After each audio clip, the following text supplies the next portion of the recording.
Buckle in, sports fans. You're listening to The William Haynes Show. The program will be starting in just a couple of minutes, so grab your popcorn and get ready to enjoy the show. While you're waiting, make sure you're following us on social media at WHBC Stream and staying tuned to WHBCStream.com. We're so glad to have you today on the program, and we'd love to hear from you. Drop us a line on Twitter or call the show 352-639-0036. And thanks again for tuning in.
HBC.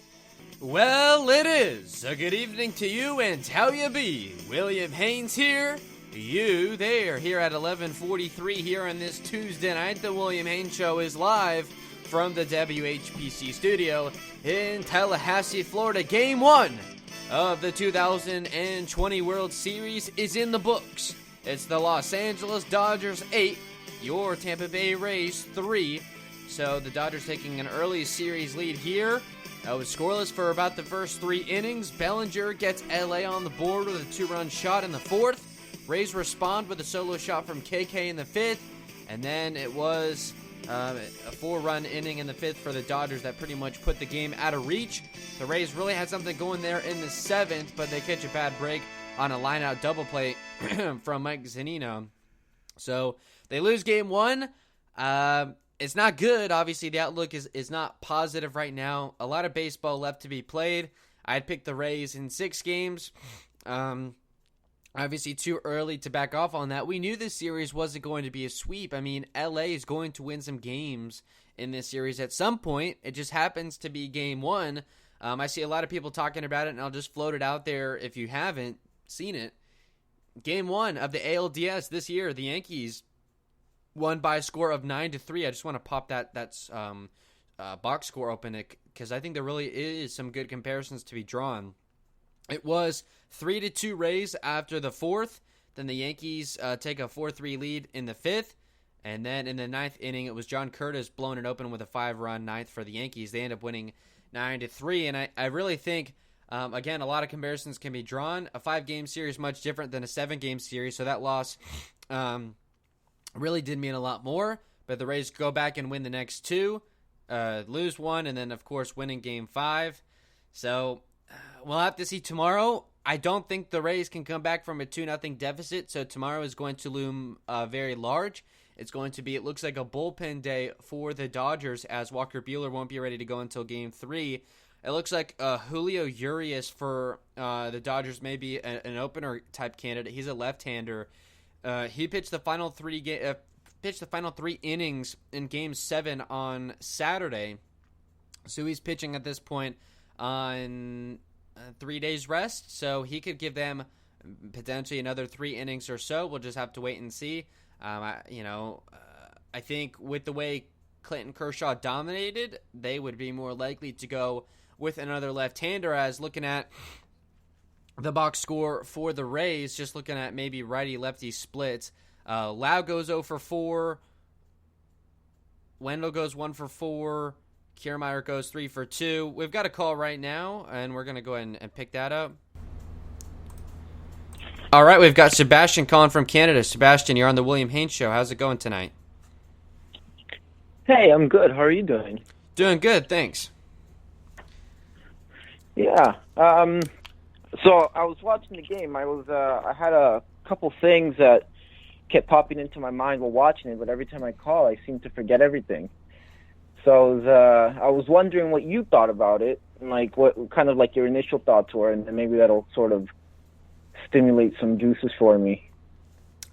Just about the game, I mean, Tyler Glasnow, it was a rough start for him. I know the Rays had won, I think, 11 straight games that he started. They lost the ALCS game that Glasnow started, and then it looks like he kind of carried that into tonight. I mean, I think if you want to narrow this game down to one takeaway, Tyler Glasnow's control was it. I mean, 6 walks. When was the last time a Rays starting pitcher threw 6 walks? But the offense looked bad as well. They just didn't work good at bat. It seemed like they were down in counts early. There was a lot of good pitches to hit, middle, not high velocity, and they just swung through them or weak contact, whatever. They're just leaving a lot of meat on the bone right now. Yeah, you know what? I would agree with that.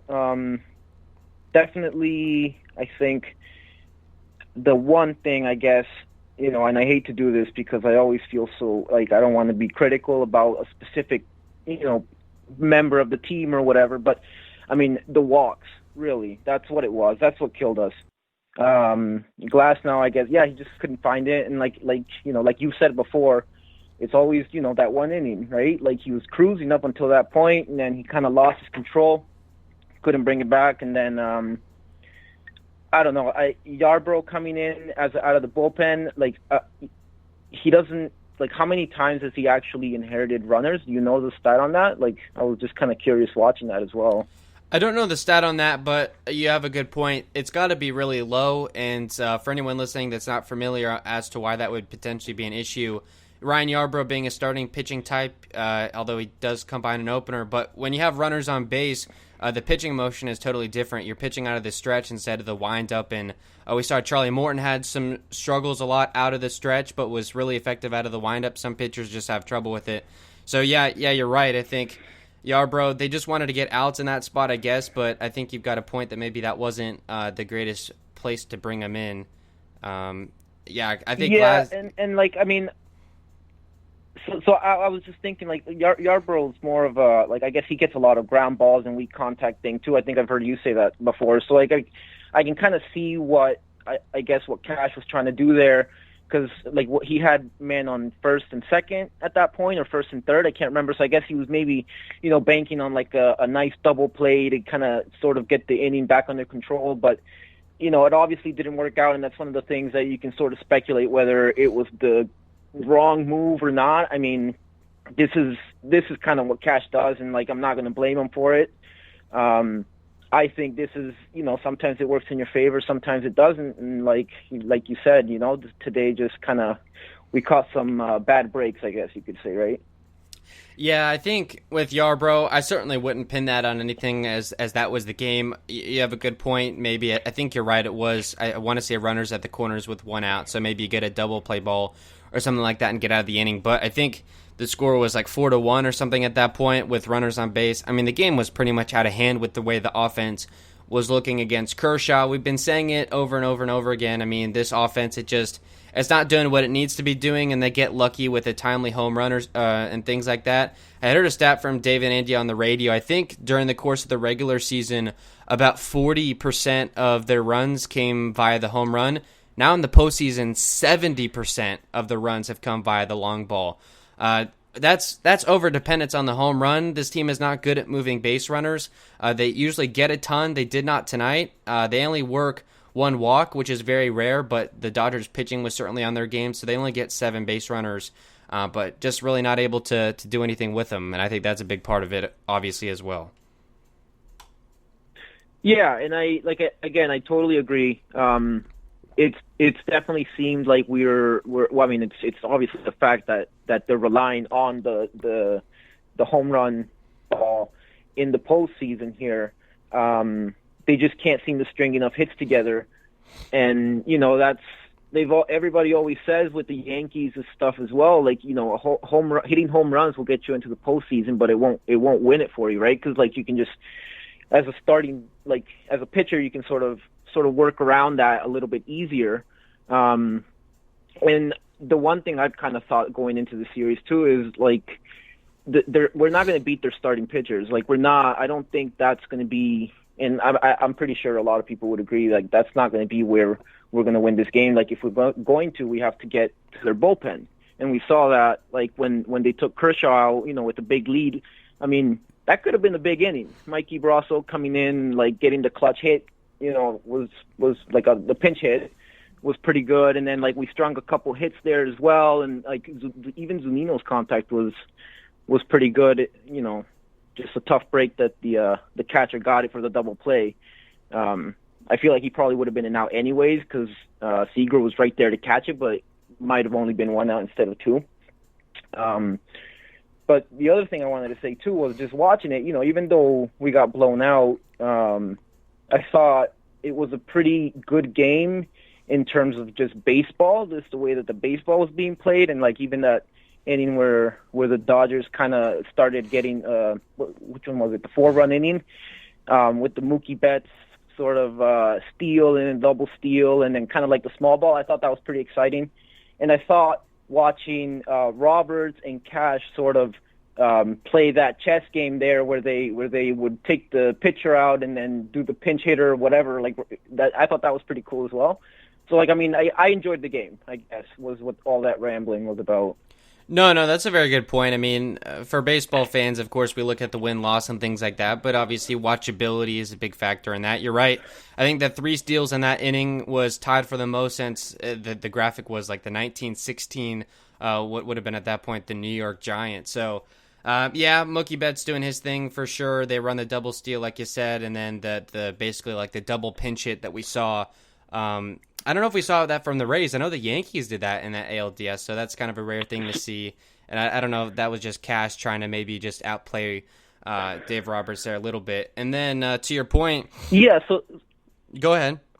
Sorry, I was just gonna say that it was when I can't remember what the pitcher was, but he put Choi to bat, and then Roberts kind of came out and I don't know what the whole conversation with the umpire was about. And then he went back and then he took the pitcher, like he didn't even pitch. He put a different guy in. And then I think that's when Mikey got put in, like Brasso for the pinch hit. So like, I think that was the exchange. So it was before the whole rally thing happened. So it sort of emphasized like the different moves that you can make as a manager and like from a managing perspective, right? I thought that was pretty cool as well. Yeah, you're definitely right there. And with that 7th inning, they got, I think, 4 hits in that inning. They don't get that very often, so I know me and you both can agree that a big part of this team's problem is the lack of ability to string hits together. They do it late in Game 1. It doesn't bear through in the 8th or 9th inning as they're put down in order in both of those. They caught the bad break on the Zunino liner, but everyone in the bottom of the order as well making really hard contact, including a couple of, I think, at least 1 or 2 guys hitting the opposite way, which is a big deal as well. So I think, me personally, I would have felt a lot different, a lot more negative about this game if it hadn't been for that 7th inning. I don't really care about how many runs they scored. I just like to see them stringing some hits together and getting some men on base. So we'll see if that bears through tomorrow. It looks like it's going to be some sort of a bullpen day, and like you said, I don't think the Rays are going to be at least able to get towards like kind of the A rotation guys, whether it's Kershaw, Walker Buehler, and they've got a couple of other guys. I mean, Dustin May will make some appearances. So tomorrow, with the opener, we're going to see a lot of their kind of relievers. This is the Rays' chance to tie the series up and get back in, but they've got to do more of what they did in the 7th and just string hits together. Yeah, exactly, and that's exactly what I'm thinking too. This is going to be their one, like you said it too at the beginning that you think if we don't win this game, it's really, really hard to come back from it, and I agree with you.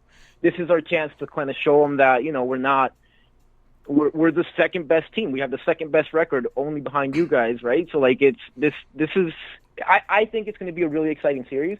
Despite the lopsided score from today's game, I do agree with you that seventh inning looked good, and I guess I choose to believe that this is good signs for what the batters can do in the next coming games. Yeah, I think they got a lot of pitches to hit, so it's not good that they didn't take advantage, but good in the fact that these Dodgers pitchers certainly are gettable. They've just got to, maybe it's a luck thing, maybe they just, it's weird, certainly for the Rays. I mean, I don't know about the whole psychology thing. It was the first game this season played in front of fans. It's the first World Series game for all these guys, so I'm hoping this was just kind of an adjustment period. They get used to the new ballpark as well with the turf and everything like that, and maybe they can put it behind them. I mean, even if the Rays went up 2 games to... No, go ahead. Sorry, I was going to say, you're right. That probably has a lot to do with it. And we got to remember that LA has been playing there in front of fans for how many games is that? The whole series, right? That's that whole 7-game series. They're probably so they're a lot more adjusted, and you can't deny that fact, right? They definitely have the home field advantage as much as you can get it in these conditions. So yeah, it's just I think it serves as a good adjustment. I'm glad we didn't get completely shut down like we've seen it happen, in previous postseasons, like when we faced Cole, for example, last year in the ALDS, that first game. I agree. I agree with you. Yeah, I think, and just kind of my final point, just the way I feel about it, even if the Rays, let's say hypothetically, they had taken a 2-game-to-9 series lead, I wouldn't even feel comfortable with that. So the fact that they're already down in the series, that makes Game 2 to me so crucial, just because this Dodgers team, I don't know, tonight, and it will bear its course over the course of the series, and we'll see. It looked like the Dodgers were just kind of outclassing us tonight, which I didn't love. So the Rays have to respond tomorrow, and if they don't, I don't know if that's a hole they can dig out of, but it's a 7-game series for a reason. Wthey're going to have their chance. Yeah, that's right. And the one thing I kept kind of thinking about, because I totally get that. It seemed like they were kind of showing us off, And the one thing I think about is, game 1, 2, and 3 against Houston in the ALCS, right? We were pretty confident, and it ended up being a 7-game series. It ended up being a pretty stressful one. So I agree with you. And I'm excited, I guess I could say. Yeah, definitely. It's good that Game 2's tomorrow, and hopefully they can wash the taste out of their mouth and get back on the right track. I don't feel great about Blake Snell, but we'll see. Maybe he'll come out and pitch his best game when we least expect it. Absolutely. So that's right. Exactly. Sebastian, thank you so much for the call tonight. Good stuff as always. We look forward to hopefully hearing from you at some point in the future. Have a good one. Thanks, man. Thanks for having me. Absolutely. All right, there is Sebastian from Canada. Good call as always. Love his perspective on the Rays. He, as well as I do, I think we're both like-minded in that we both like to stay somewhat positive. I find it just tonight to find it a little bit easier to be negative, but he had a really good outlook in the positive in that. There's a lot of things, again, with the Dodgers bullpen. There are weaknesses in this Dodger team. The Rays just didn't get as much of a chance to expose it tonight, so we'll kind of see how that shakes out. So for the next about 40 minutes or so of the program, we're going to tell you everything that you would need to know about tonight's Game 1 loss. We'll take more of your calls along the way at 877-566-1020, and at the end of the program, we will preview Game 2. It'll be Blake Snell going up against some form of a bullpen day from the LA Dodgers. We're going to take about a minute and a half break here. Again, number to call. You can call during the break, and we'll basically kind of pick it up once we come back. The number to call is 877-566-1020. We'll be back in a minute. Hey, sports fans. William's currently in the can, but he'll be right back. We're currently on a commercial break, so don't touch that dial. Remember, you can call us at 352-639-0036 or drop us a line on Twitter at WHBCStream to tell us what's on your mind. We want to talk sports. We want to get unruly. We want you to tell us what you think so we can argue. Anyway, when all that's said and done, please stay tuned for Williams' world-famous Around the XFL podcast and other projects that he's currently got in the works. Please visit WHBCstream.com, and thanks again for listening in.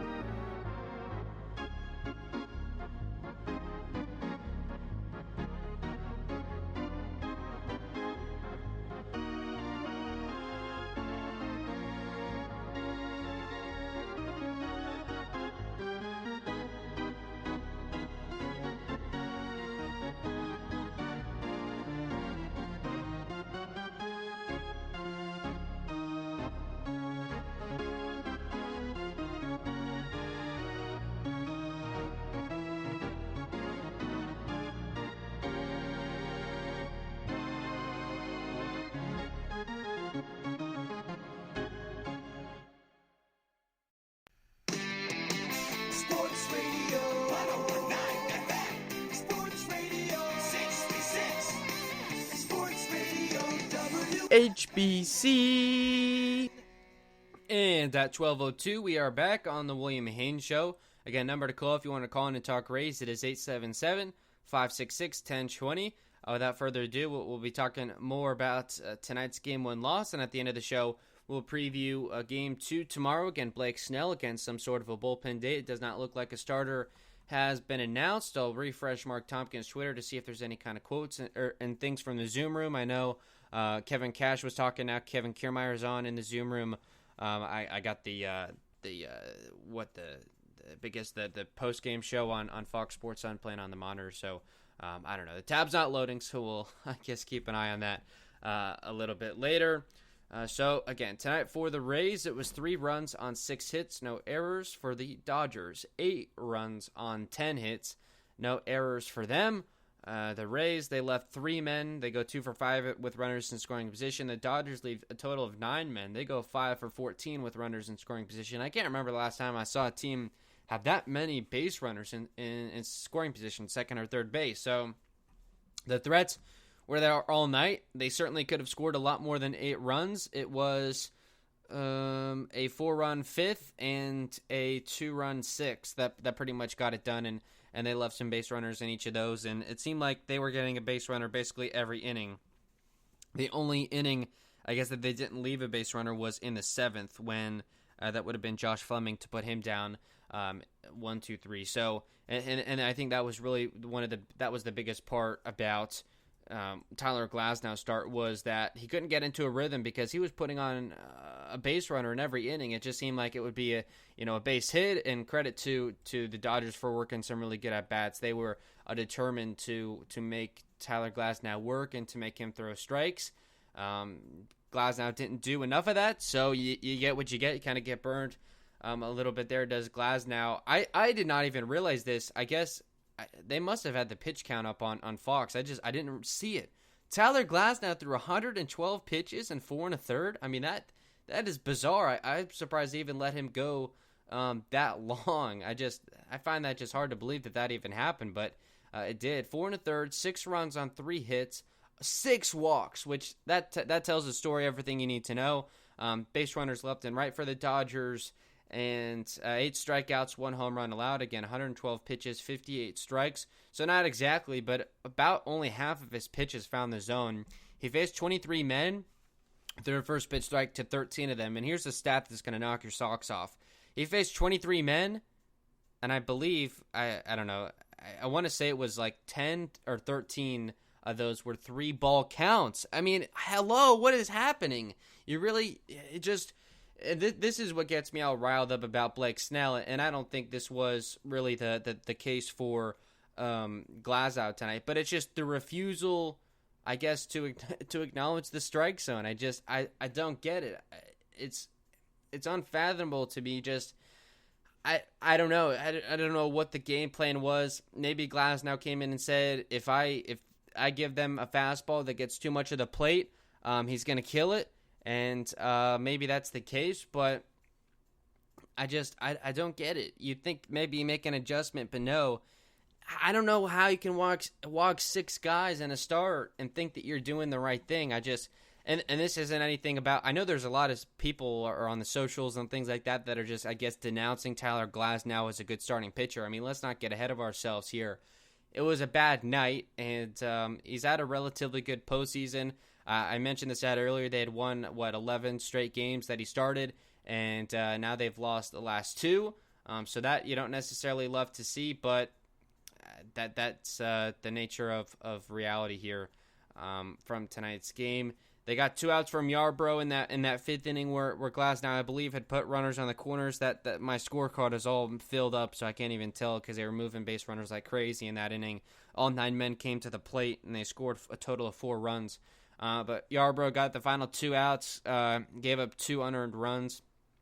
Josh Fleming then came on in the 6th and got 2 2/3, and that was a big part. They were really hard contact off of him in his first inning there.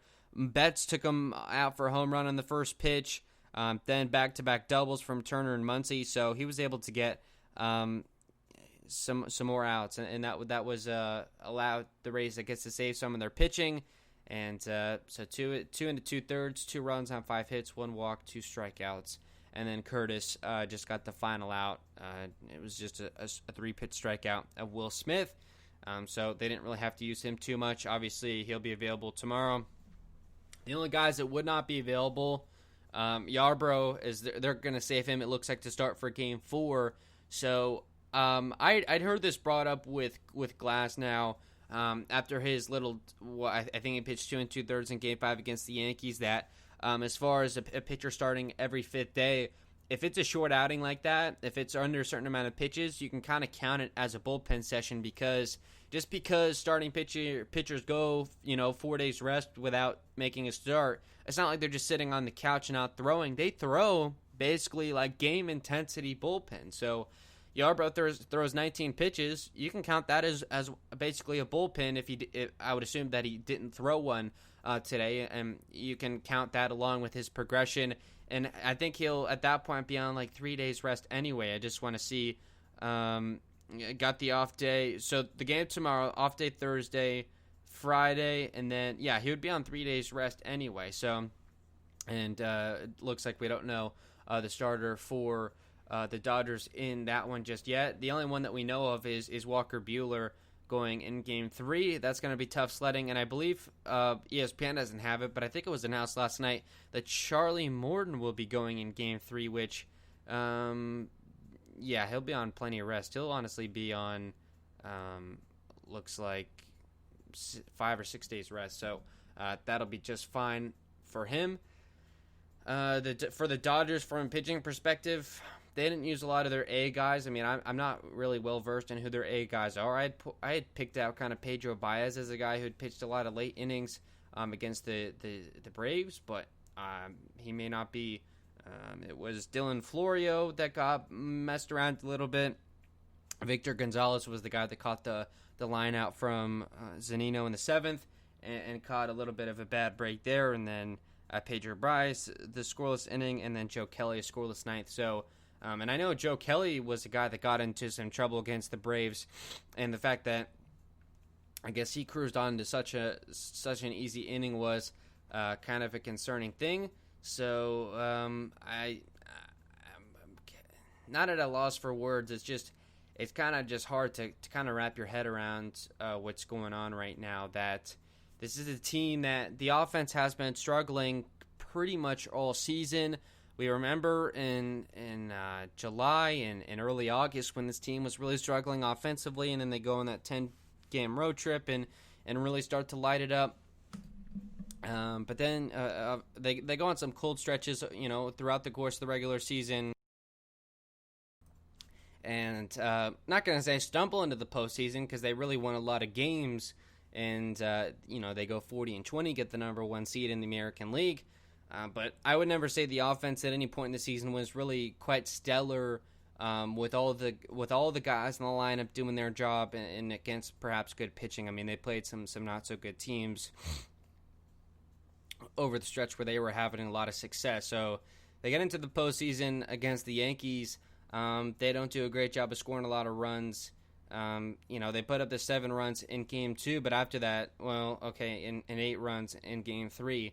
But after that, they ran into some trouble. They score just 1 run in game 4 and just 2 runs in game 5 that they win. And then we go to Houston. They didn't score more than 5 runs in any game. I mean, they put up 2 runs in game 1, 4 in game 2, 5 in game 3, then 3 in game 4, 3 in game 5, 4 in game 6, and 4 in game 7. I mean, it's just, there's not going to be a lot of runs. I think this pitching staff can hold the Dodgers to, 3 or 4 runs, but I can't guarantee that the Rays are even going to be able to match that. The Dodgers put up 8 against them tonight, and obviously that's not going to be any kind of formula to win.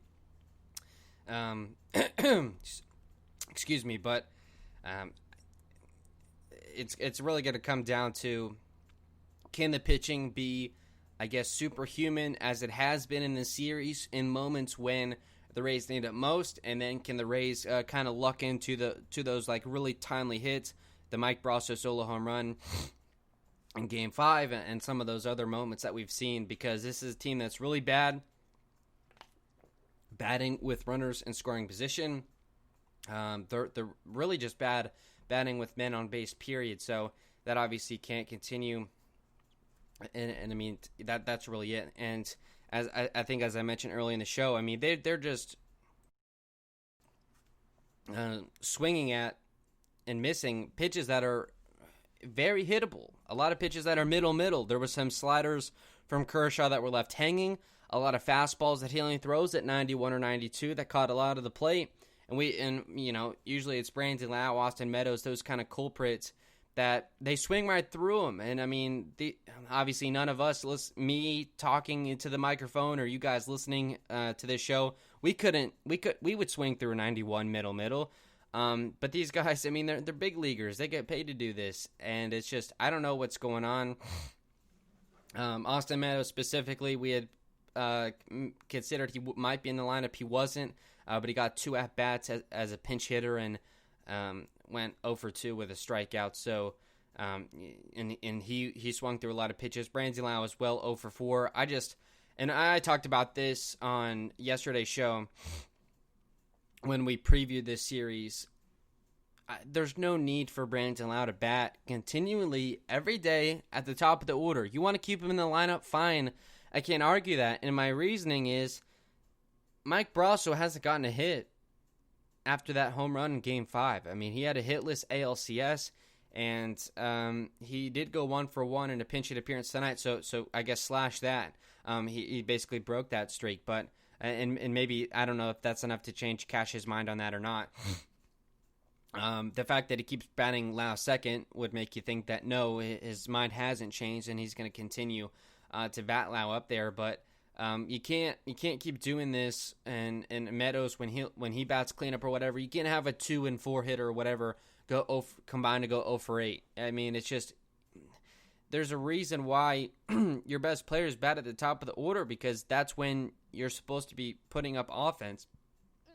So if you have a Rosarena batting third and he goes 0 for 3 with a walk tonight, but let's say he gets a solo home run, well, if you're not putting guys in front of him that can get on base, that's a missed opportunity. It doesn't count, as leaving runners on base or whatever the case is, but to me, that's leaving meat on the bone, because that's just not competitive baseball if you continually choose to put Brandon Lau at the top of that order. And he has another poor showing tonight. On a 1-0 count, pops out to third. On a 1-2 count, strikes out, pops up again. So, and they were all relatively early in counts. They were pretty much all pitchers' counts. I don't know. We'll take a look at it in a minute when we go inning by inning, and that gives us a good chance to look at the pitches and the pitch location. Just want to let you know one more time, if you want to call in the remainder of the show, about 30 minutes left or so, it is 877-566-1020 with you up until about 12:45 or so, getting you ready for Game 2 of the World Series. So the lineup in its entirety, we'll give you defense first in the outfield from left to right. In left field, it was Manuel Margot. In center field, Kevin Kiermaier. In right field, it was Hunter Renfroe.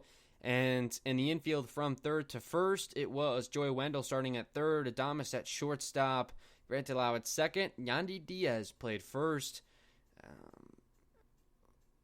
Randy Arozarena was the DH, Mike Zunino was the catcher, and the way the lineup was structured, Yandy Diaz led off, followed by Brantilao and Arozarena. Hunter Renfroe cleaned up, then Margot and Wendell, and a bottom three of Adames, Kiermaier, and Zunino. I going into this game, I liked it. I knew Lau was gonna have a bad game, but I thought Diaz working at leadoff would actually work. When I previewed Game 1, I had actually predicted that he would lead off, get that lefty-righty against Kershaw, as it looks like righties are much better against him. Didn't necessarily work out. 1 for 4. He started the game with a single, so on a 1-2 count. So I would say ultimately, as a leadoff hitter, he did his job. Did not come up with a man on base in the third, nor did he in the sixth, nor did he in the eighth. So, but he did start the sixth and eighth inning. So there wasn't really a spot where he was kind of leaving anything there. For Brandon Lau, 0 for 4 again with that strikeout, and he popped out with Yandy on base in the first, struck out with the bases empty in the third, popped out with the base empty in the sixth, and popped out with the bases empty in the eighth. So he didn't leave much either. Randy Arozarena, 0 for 3 with a walk and a strikeout. Walked in the first inning, so they get a couple of base runners there, and of course, Renfroe and Margot leave him there. So that was good for him to get on base. It looked like Kershaw wasn't going to pitch to him. Then struck him out in the fourth for the first out. He was the final out in the sixth with no man on, and was the final out in the eighth with no man on. So not a whole lot of situational, I guess, stuff for him. Renfroe, he bats cleanup, only bats twice. He gets pinch hit for, so it makes sense. That's kind of a tandem thing and a righty-lefty thing, because he gets 2 at-bats at right field, and then Austin Meadows basically gets 2 at-bats in cleanup and plays in right field. And I think that's part of the reasoning why Renfroe was batting fourth, was because Austin Meadows, he's a guy that bats cleanup for them. So I think Cash knew that he was going to bring Meadows into the game, and so that he could put him at the 4th spot. Renfroe struck out with 2 men on in the first, no good, and then grounded out to the shortstop with an out and the bases clear in the 4th. And then for Meadows, who pinch hits for him in the 7th and goes 0 for 2 with a strikeout. He strikes out to start the 7th and flies out for the first out in the 9th. So not a whole lot to take away from there as well. Batting 5th, Manuel Margot, 1 for 4 with 2 strikeouts. He strikes out with 2 men on, and grounds out to the. Okay, sorry. So the grounds out to the pitcher, and it was a nice play by Clayton Kershaw. So I did not necessarily hold that against him, but it was a weak ground ball that was relatively routine for the final out with 2 men on in the first. So you don't like that. Struck out with the bases clear in the 4th. Singled with no men on in the 7th. So that was a good showing, and that was part of that 4-hit 7th inning. And then he strikes out and with the bases clear in the 9th. So doesn't move the baseball when he needs to in the first, but gets a little rally started with 1 out in the 7th. Batting 6th and playing playing third base and moved over to shortstop after Adames got pinch hit for is Joey Wendell. Wendell goes 1 for 4, does score a run as well. That's it. Flew out with the bases empty in the 2nd for the first out. Grounded out to the pitcher for the first out with the bases clear in the 5th. Doubled with Margot on first, that put runners at 2nd and 3rd with 1 out, and then grounded out for the final out. So started a couple innings, didn't do anything, and then doubled with a man on base. So that's all I can really say about that, and he was driven in by somebody. I can't tell you at this point. Adames batted 7th, played shortstop. 0 for 2 with 2 strikeouts. Got pinch hit for by Ji-Man Choi and then Mike Brasso, which was a neat little moment in the game that Sebastian had hinted at. Adames, looking at his at-bats, struck out with the bases empty in the 2nd, struck out with the bases empty in the 5th, got pinch hit for, and then Ji-Man Choi, we'll just get into that later. Mike Brasso took the pinch hit, and he went 1 for 1 with an RBI single, and that was his only at-bat of the game. And then, as I said, Wendell moved over to play shortstop, and then it was Brasso that moved to go play third base. Another note about Brasso, he was part of that line out from Zunino double play. You're supposed to be running, or no, sorry, that was only one out. So, I don't know, man. I don't blame Brasso for bad base running, but he does get caught in a bad spot there. So make of it what you will. Batting eighth, Kevin Kiermaier. He has a nice night, 3 for 2. Scores a run, knocks in 2, got his first, and I don't want to be too negative, but potentially his only World Series home run, potentially of his career, maybe if the Rays decide to move on from him in the offseason. So it was a long time coming for KK. This has only been, I want to say, the third postseason that he's been a part of, so trying to make it count. Flies out with the bases clear in the second, gets a solo home run in the fifth, and hits an RBI single in the seventh. So overall, a good game. I like him towards the bottom of the order. I think he gives them kind of some pop, especially if he can get on and maybe steal a base like Mookie Betts did tonight, stealing second and then third in one inning. And it's batting ninth. Back to his regular self, it was Mike Zunino. Zunino 0 for 3 with 2 strikeouts. Struck out for the first out in the third, struck out with the bases empty in the fifth, and lined out in that seventh inning with a couple of men on, which not really his fault. It was hit hard, but I think it was either Corey Seager or I thought it was Kike Hernandez, but I'm not exactly sure, backing him up that probably would have made the play regardless. But the exit velo was there. And then we already talked about the pitchers. I'll try and maybe move through the inning by inning quickly so we can get to the Game 2 preview. With Kershaw on the mound in the first inning, he came into this game 11-12 in his postseason career and like a 4.50 ERA or so. I had done my own little case study. I don't think was as bad in the playoffs as people would like you to believe, and had a nice outing tonight. I saw this line more than any other line for Kershaw in the playoffs. 6 innings of a run. That's awfully common for him in October, and puts out a nice start. Yandy Diaz gets a leadoff single on a 1-2 count. Was a slider down and away to the right-hander, so he was able to hit it the opposite way, which was pretty cool to see. I believe so. Yeah, hit it the opposite way. So they got a couple oppo hits, which is nice. Brandon Lau pops out. It was a fastball. I guess this is the first instance of me going off on Brandon Lau. It's a fastball at 92, middle in. That's what left-handers love, and we saw Cody Bellinger absolutely obliterate the pitch from Tyler Glasnow that was middle in. All I can do is pop out to third with the man on base. Okay, your first at-bat. We'll check in on him later. Then a Rosarena walk. Starts off 0-1. A fastball looking down the middle, basically. And then just takes curveball and sliders down. They just were going to see if he would chase, and he didn't. First and second with 1 out. Then Renfroe strikes out. Worked himself into a 2-2 count. And then it was a curveball in the dirt. Chased it. There's Renfroe for you. Then Margot on a 1-1 count grounded out to the pitcher. It was a curveball. Middle away, just a tough pitch to hit to kind of line up on. Hit the top half of the baseball basically, and grounded out with a couple of men on. So I don't know, not necessarily a bad at bat, but I guess didn't necessarily do his job. So that was the first inning, or at least the top of the first. The Rays leave a couple of base runners, including one in scoring position. Bottom of the first, Tyler Glasnow on the bump. Mookie Betts grounds out to start the game, starts him off 0-2, then 3-2, then a fastball they grounded out on, and that was one of the many 3-ball counts that we saw from Tyler Glasnow. Then he walked Seager. Worked a couple of changeups early that didn't do anything, so I don't know what his prerogative necessarily was to try that out in a World Series, but just the control wasn't there with it. Just a lot of curveballs taken and a lot of fastballs that couldn't find the zone. Then he gets Turner to fly out on a 3-1 count. A fastball middle, flies out to right. Then Max Muncy, a changeup middle, flies out to center. So catches a little bit of a break there. End of one scoreless game. Kershaw in the second. I think he put, 12 down in a row. This was a good start. Wendell, Adames, Kiermaier go down in order. And by the way, for Glasnow in the first inning, 19 pitches, 9 strikes. Bottom of the second for Glasnow. Will Smith strikes out, swinging. That was good, but on a full count was a curveball that he got him to chase in the dirt.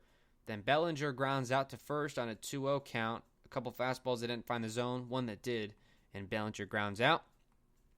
Then Chris Taylor on an 0-2 count gave him 3 curveballs, and they were all in the zone. And Taylor, he took the first 2, then singled on the third one. So I don't know why would you do that? That doesn't make any sense. Why would you give him 2 curveballs in the zone that he takes for strikes, and then throw him another one in the zone?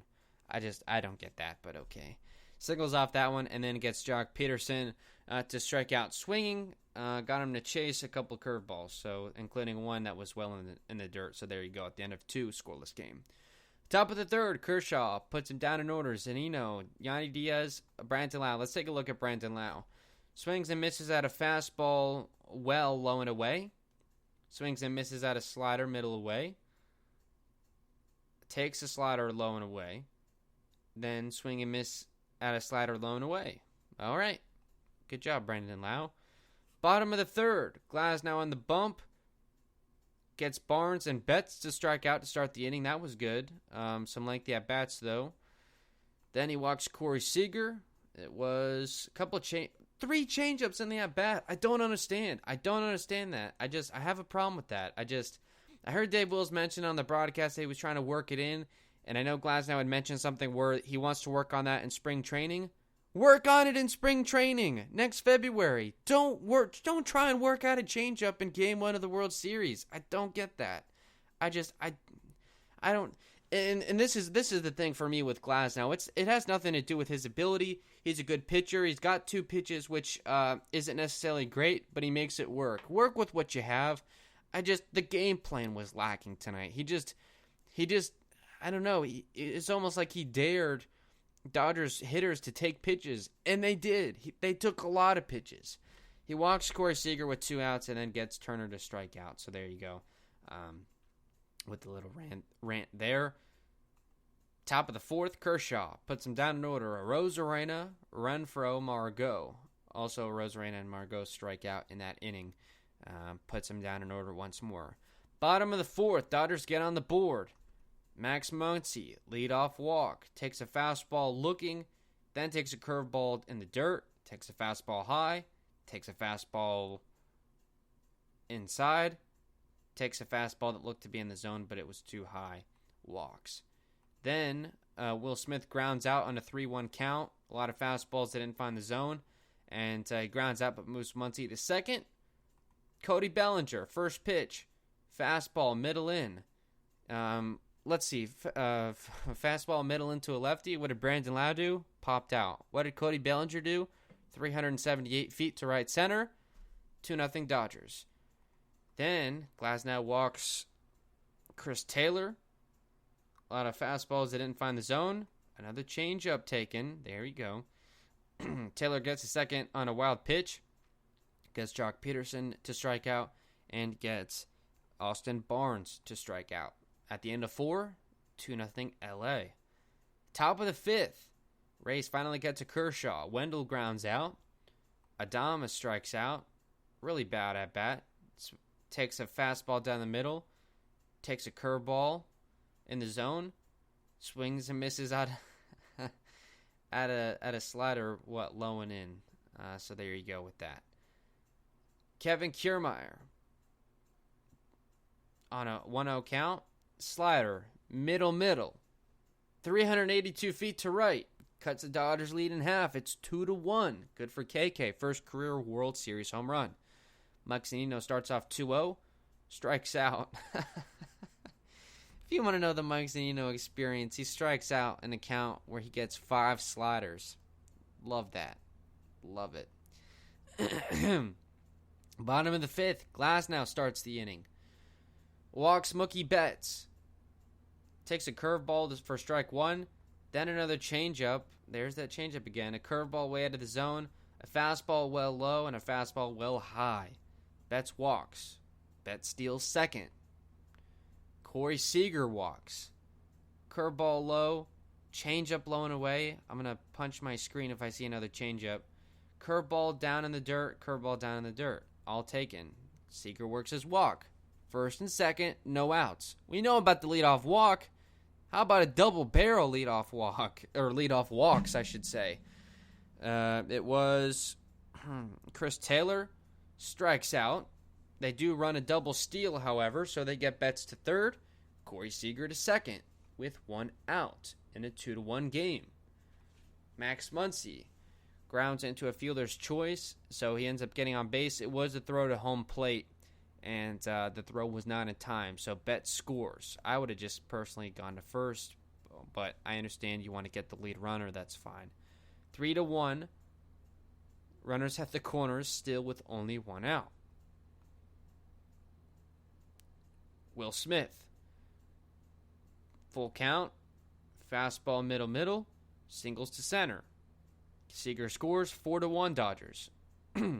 At that point, it was Tyler Glasnow throwing 112 pitches, which to me, wow. How do you pitch 4 1/3, 112 pitches?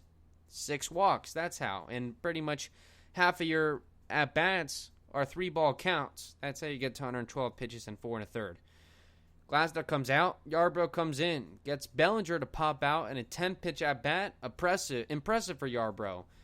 A guy like Yarbrough with the not-so-great step that he has, I mean, I'm seeing a lot of 87s on his sinkers, 88 once. Challenging one of the better hitters in baseball in Cody Bellinger, which for some reason is batting 6th, I believe, which I don't get that, but it's working for him, I guess. With men on base, Cody Bellinger up, in a 10-pitch at-bat, and you get him out. Props to Yarbrough. Runners at the corners, 2 out.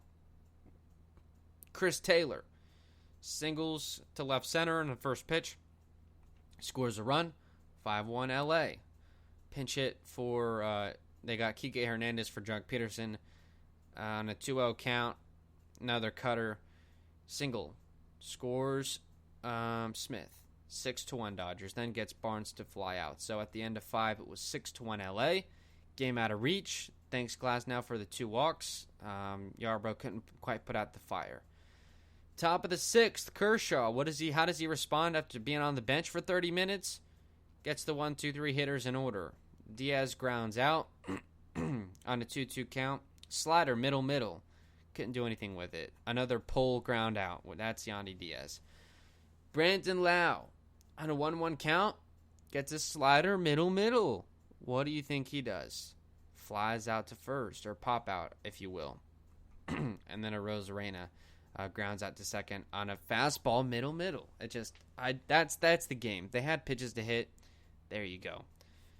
Bottom of the 6th, Fleming comes on for the race. He got some crucial innings tonight. The first man he faced, first pitch, a sinker middle, basically. Mookie Betts 349 feet to right. 7-1 Dodgers. They put up a touchdown. Seager pops out. Then Turner doubles. Muncy doubles. Scores a run. Then gets Smith to line out. And Bellinger strikes out. So there you go. Gives up a couple of runs in the process. After 6, it's 8-1 LA. Now it's really out of reach. Bottom of the 7th. They pinch hit Meadows for Renfroe. Try and get something started. Meadows strikes out swinging. It's a fine at-bat. Sees 8 total pitches. Won't dog him for that. Margot singles to get a man on. Then Wendell doubles. Second and third. Only 1 out. It's a 7-run game, so what's going to happen? But screw it.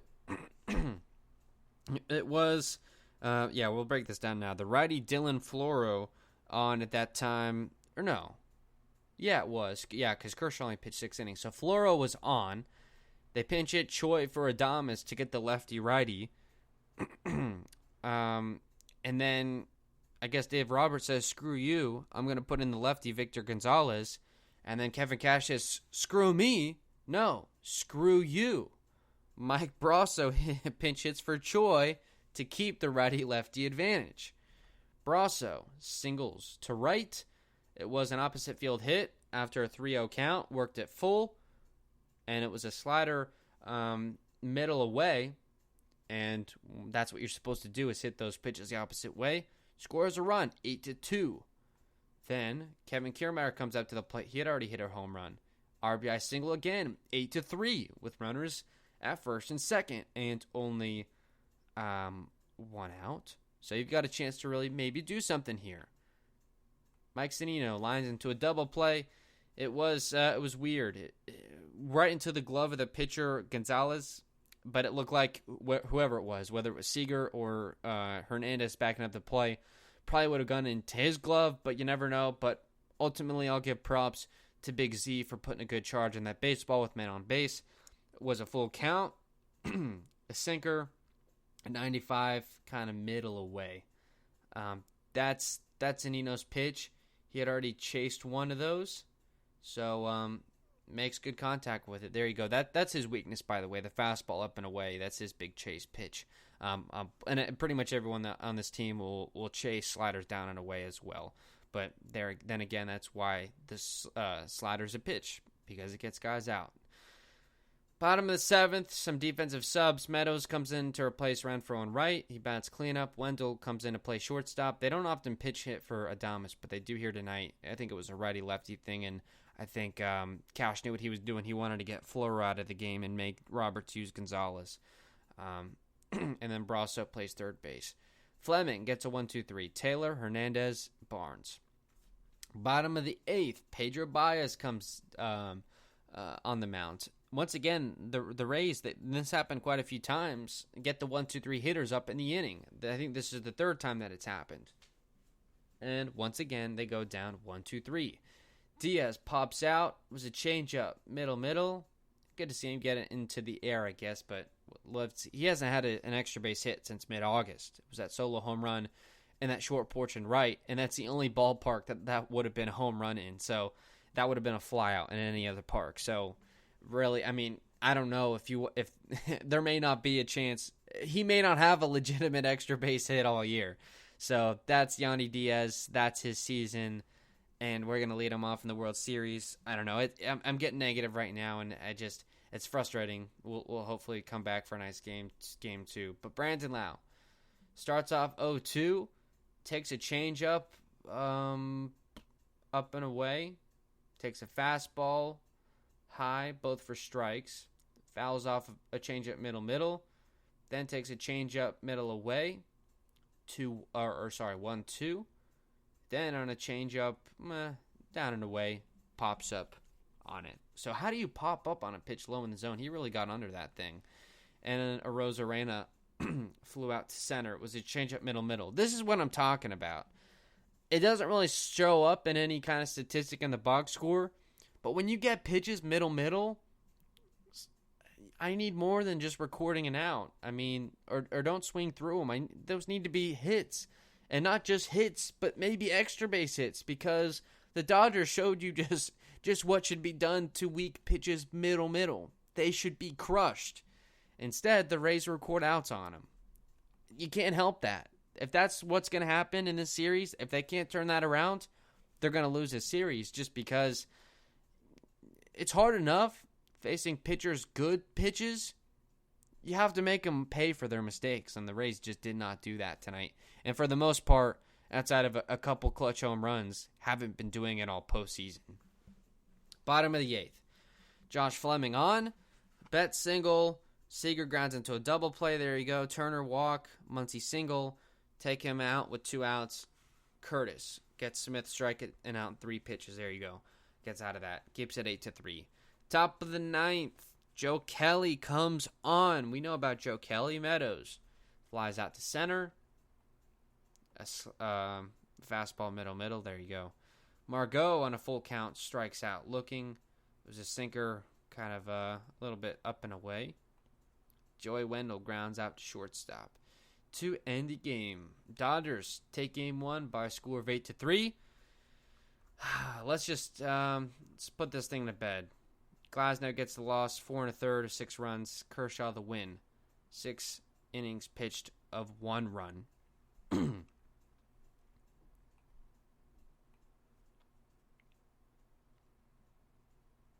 Game 2. We've got our matchup at 8:08 p.m. Eastern Time on Fox. It is Blake Snell, the lefty, going up against Tony Gonsolin, the right-hander. We'll talk about Blake Snell first. Blake Snell, over the course of the regular season, 4-2 with a 3.24 ERA. 27-year-old left-hander. Looking at his postseason starts, he's got 1 against Toronto, 1 against New York, 2 against Houston. I'm seeing 5 2/3 of no runs, 5 innings of 4 runs against the Yanks. Against the Dodgers, 5 innings of 1 run. Against the Astros, 4 innings of 2 runs. We know what Blake Snell is, make no mistake about it. He's a guy that's uber talented. He's won a Cy Young Award recent in 2018. He's got great stuff. 4 pitches, fastball, changeup, curveball, slider. You would think with those pitches, you'd be a Cy Young type talent. Well, not just that he has all 4, but that they're all plus pitches. And yes, 2018 was a legitimate Cy Young season. Since then, really just hasn't done much with it. And this is to my point about Glasnow earlier in the show. This is I guess the phrase that I'm going to use because I can see it in my head right now. I can hear Joe Buck and John Smoltz talking about it, although I won't be listening to the telecast, as you should not do as well. You should listen to Dave and Andy on the radio. You can stream it on the MLB app. I talked on yesterday's show on how to do that. I'll just tell you one more time. Just open up the MLB app, top right-hand corner, a little headphone icon. You click on that, Rays, Dodgers. You go to the Rays home call in WDAE, and since you're streaming it off your phone, you can pause it. The radio stream will be ahead of the TV most likely. Listen to the radio, wait for the pop of the mitt where the pitch goes in the mitt, immediately pause the audio after that, look at your TV, and then wait till the ball goes in the mitt, then press resume, and there you go. It's like you got Dave and Andy calling the game on the TV. Probably 1,000 times better than anything you're going to get from Joe Buck and John Smoltz. I personally think that Joe Buck is a good commentator, but I can guarantee you that he doesn't know a darn thing about the Rays, and why would you want to listen to that when you can listen to a couple of guys who have been calling every Rays game since 2005, so just throwing that out there for you once again, but getting back on track, as I can't even remember. This is what I'm talking about. Blake Snell. The term I'm going to use because I can see it happening tomorrow. His refusal to acknowledge the strike zone. It's like he wants to put his own spin on the game of baseball that, you don't have to pitch strikes to get guys out. He wants to change that. He just wants to throw sliders and curveballs in the dirt and just get everyone to swing and miss at it. But guess what? People good baseball teams, good scouting departments, well-run organizations that made it to the postseason found out that, hey, you don't have to swing and miss at those curveballs in the dirt. You know what you can do? You can take those pitches for balls. And if you get 4 of those pitches in an at-bat, you get a free charge to first base. And they're taking those.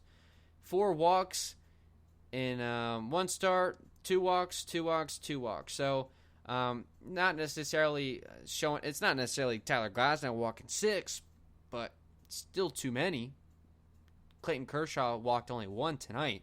So 4 obviously is not going to get it done, and 2 is fine, but the balls and strikes ratio makes it such that he can't pitch past the 5th inning. It's a little bit different now with the off days, but this bullpen can't necessarily win you the series. They can do everything they can, and they're going to play a big part if the Rays do end up winning this series. But the starting pitching is going to have to do their part. You can't get 4 1/3 from a couple more of your starters. That's not going to happen. Especially with the roster move that was made to take Slaggers out, and now that Fleming has already gotten a bulk role, you can't use Yarbrough until Game 4. You got to be kind of careful on what you're going to do.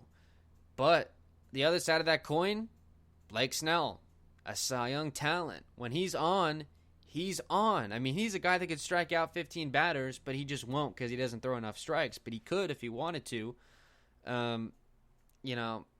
It was a nice little exchange between me and Sebastian at the end of that call. We both kind of chuckled at the idea that Blake Snell would show us anything else than what we've seen the past 2 seasons. This is Blake Snell. I know I'm making a long story even longer here as we're putting a kind of a wrap on the program, but kind of like with Charlie Morton. What is Charlie Morton? He's 5 innings of 1 run. Blake Snell, I guess, which is kind of weird that it's kind of the same thing but in a more negative tone. What is Blake Snell? He has 5 innings of maybe 2 or 3 runs. He pitched 5 2/3 shutout against the Jays, but then 5 innings of 4 runs against the Yankees. Had a nice start, 5 innings of a run against the Astros, and then the 4 innings of 2 runs against the Astros. Let me see. What was that, Game 6, I believe? Yeah, it was Game 6. And it was that big 5th inning where they scored 4 runs. So I don't know about Blake Snell. I don't think he's let me see if he's faced the Dodgers before, just so we can see. I know there was 4 games against these teams last year. He did pitch against the Dodgers, but it looks to me like that was I was looking at this last night. I think actually it was like a weird little tune-up thing for him. Let me just give me a second here. Okay, I got you. He had pitched 6 innings against the White Sox on July 21st of 2019, then did not pitch until September 17th. So that was just a little bit of a little rehab start for him. He pitched 2 innings scoreless through 26 pitches. Let's see the men that he faced just real quick to see what potential advantage he may have. He struck out David Freese, who's no longer with the Dodgers. Got A.J. Pollock out. Got Chris Taylor to strike out. Then got Bellinger to strike out, Muncy to strike out, and Kike Hernandez to fly out. So a small sample size, but there you go. So that's what we know about him. Blake Snell, what do I expect from him tomorrow? Probably 5 innings of a couple of runs. I had predicted, I think, 6 innings of 2 or 3 runs for Tyler Glasnow. I wish that had been the case. Instead, we got 4 1/3 of 6 runs. About 2 times worse than what I was hoping for. But for Blake Snell, that's really all I can say about it. This is really one of the more negative shows that I've done, and it's a shame. The Rays are in the World Series. I need to perk up a little bit. Excuse me. I got my panties all tied in a wad here, so I'll have to get those straightened out by the time we go back on the air tomorrow. Going up against Snell, he's listed as a starting pitcher, but it's going to be a bullpen day by all indications. From, it looks like, I guess it was Dave Roberts that had the quote. 26-year-old right-hander. He was 2-2 during the regular season with a 231 earned run average. He does have some starts, though, so who knows? He threw 7 innings against the Padres, 6 innings against the Rockies, 5 innings against the Diamondbacks, but did not pitch a lot in the regular season, to be honest with you. But he can start. In the postseason, against the Braves, 4 1/3 of 5 runs. Also against the Braves, 2 innings of 2 runs. So it looks like that's going to be more how they use him. He threw 41 pitches in those 2 innings, by the way. Threw 88 in the 4 1/3. He's pitching on, I guess, he's pitching on 2 days rest after 2 innings. So probably will be more the same. Looking at the Dodgers postseason roster, I mean, they've got all kinds of guys available out of the pen. We saw David Floro and Pedro Baez tonight. Gonsolin will get the start. Victor Gonzalez we saw tonight. He's another starting pitching type. Gratterall we may see. Jansen we'll see to close out a game potentially. Joe Kelly we may see again. Adam Kolarek, former Ray, we know about him. He's a single inning guy. Dustin May be used. We'll see. Jake McGee, Blake Trinan, Julio Urias, Alex Wood. So, yeah, those are the guys that I expect to see. Blake Trinan, Kenley Jansen, probably Pedro Baez again. Those 3 names I had mentioned on last night's show, those are the 3 that come in usually to a game when the Dodgers are leading. But other guys like Gratterall, McGee, Kolarek will probably see. Julio Urias pitch 3 innings in Game 7. There was questioning he may actually start the game. I'm surprised to see that the Dodgers go with a right-hander because the left-hander Kershaw was so good at getting guys out. What they're going to prompt by going right-handed, and we've seen this with Kevin Cash, and I think this is a real good thing that you may not hear anywhere else.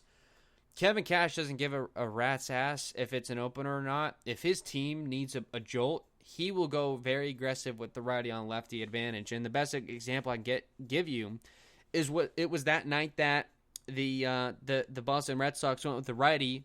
Everyone knew he was going to be an opener. I think he only pitched like an inning or 2. Kevin Cash went with all 9 lefties. He doesn't care if it's an opener or not, and he's right.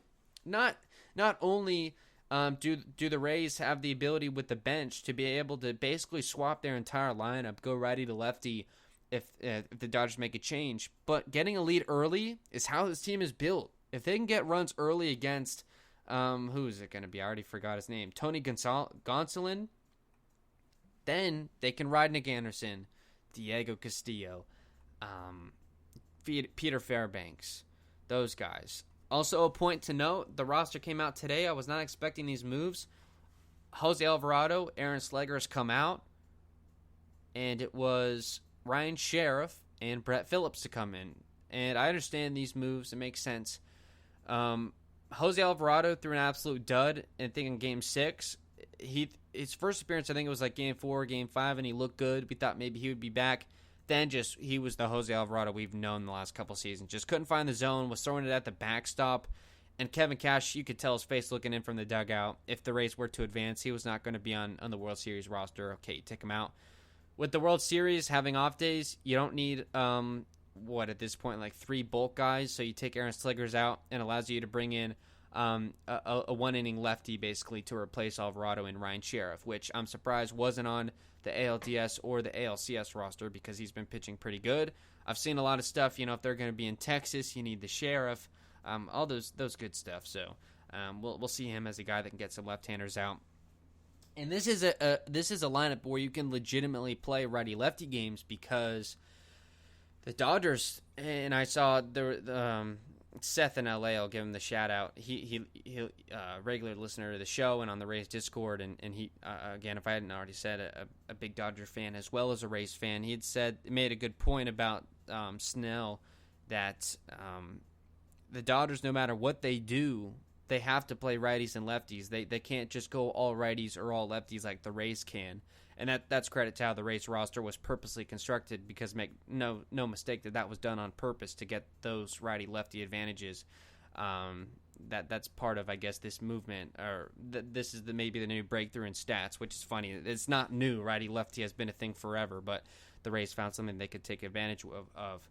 But with the Dodgers, they have no choice. They have to go half righties, half lefties pretty much every day because of those everyday starters. I mean, they go righty-lefty, righty-lefty, righty-lefty, righty-lefty, righty tonight. And more of the same, you would assume. It's the same guys. Betts, Seager, Turner, Muncy, Will Smith, who can catch DH tonight, Bellinger, Chris Taylor, Jock Peterson, Austin Barnes. There's a couple of interchangeable pieces, but more than not, it's going to be those guys. So there's going to be a spot where you need Aaron Loop or Ryan Sheriff to get lefties. There's going to be a spot where you need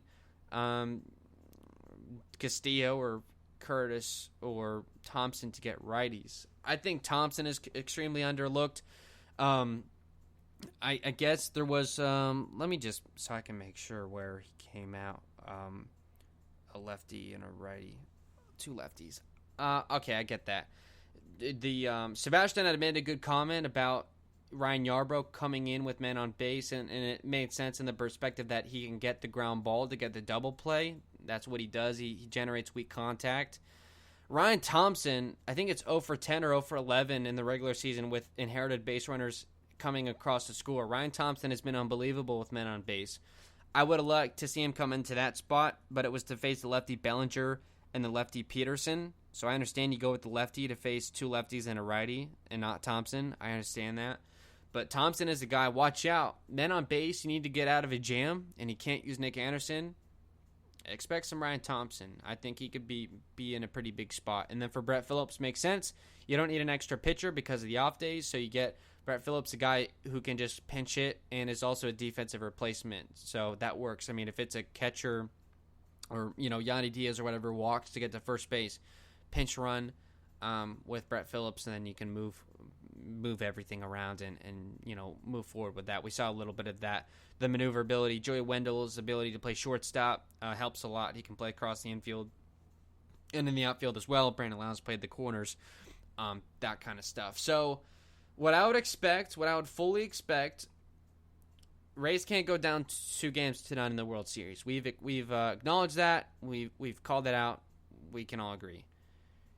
And we've also acknowledged or established. We have established that Cash, even if it's an opener, has been known when his team is in a bit of a hole to go extreme in the righty-lefty advantage. So, expect the lefties to come out in full force, and it also gives the basically just the Dodgers a different look. They go pretty heavy righties tonight against lefty Kershaw. So flip it around. Why not? Let's see. I don't know. Cash made a comment in the pregame show about they didn't want to overwork Zunino because you don't want to work a catcher that many straight days, but what he's been doing on offense has kept them. There was 2 off days before game 1. Dick's I'm going to call it out right now. Michael Perez will catch lefty bat.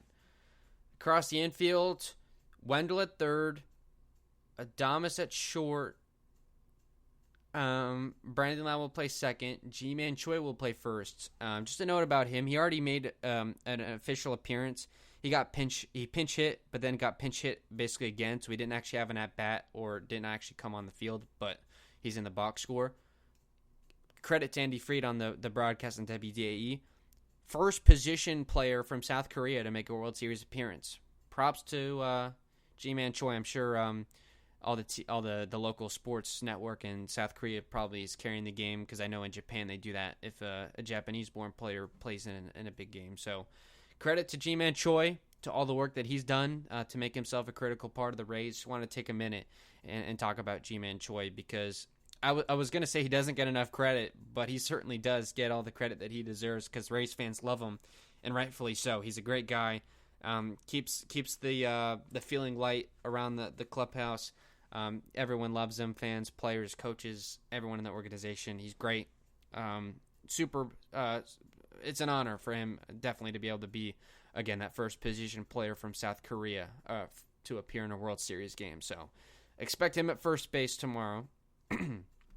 In the outfield, it's a little more tough to maneuver, but let's say they go really aggressive here. Let's say they go Randy in right, Kiermaier in center, Austin Meadows in right. Did I say Arozarena in left, Kiermaier in center, Meadows in right? That opens up the DH. Get the lefty Yoshi Satsugo in the door. I don't think they're going to go Brett Phillips, but I don't know, man. Satsugo, have him DH. Bat 6th or 7th, you might be onto something. I know I mess it up every time I do this, but I'm going to attempt, once again, to make some sort of lineup prediction. I can't even get through. I'll leave a guy out. Taking a stab at it here, I don't even know. This is hard to. It's really hard to do. Who would even lead off at this point? Let's see what they did last game. They had many more go to lead off.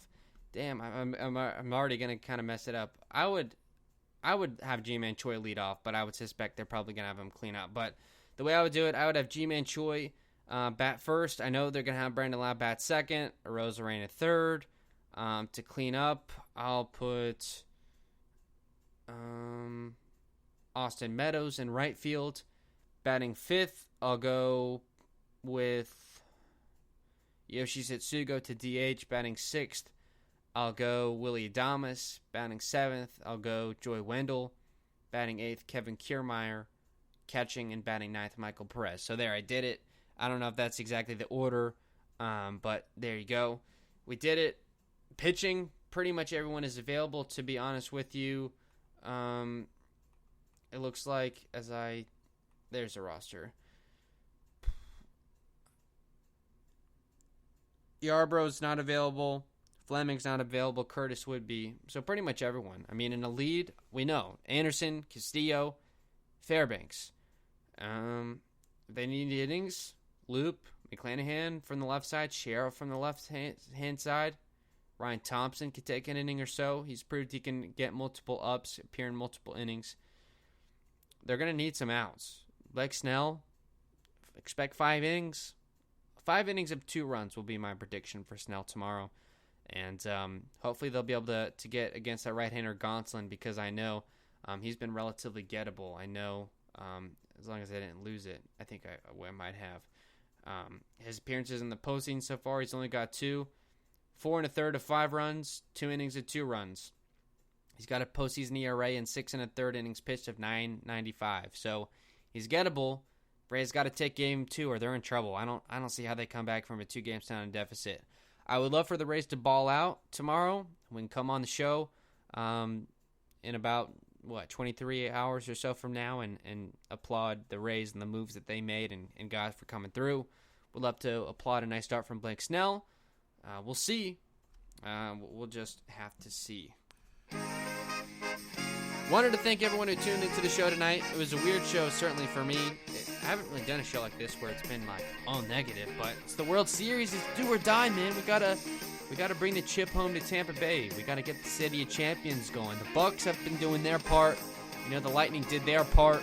The Rays did their part getting to the World Series. But let's finish this thing, man. Blake Snell, Tony Gonsolin, battle of bullpens, perhaps bullpen day. We know tomorrow it'll be Morton and Friday it'll be Morton and Bueller. Snell and Gonsolin tomorrow. We'll talk to you then.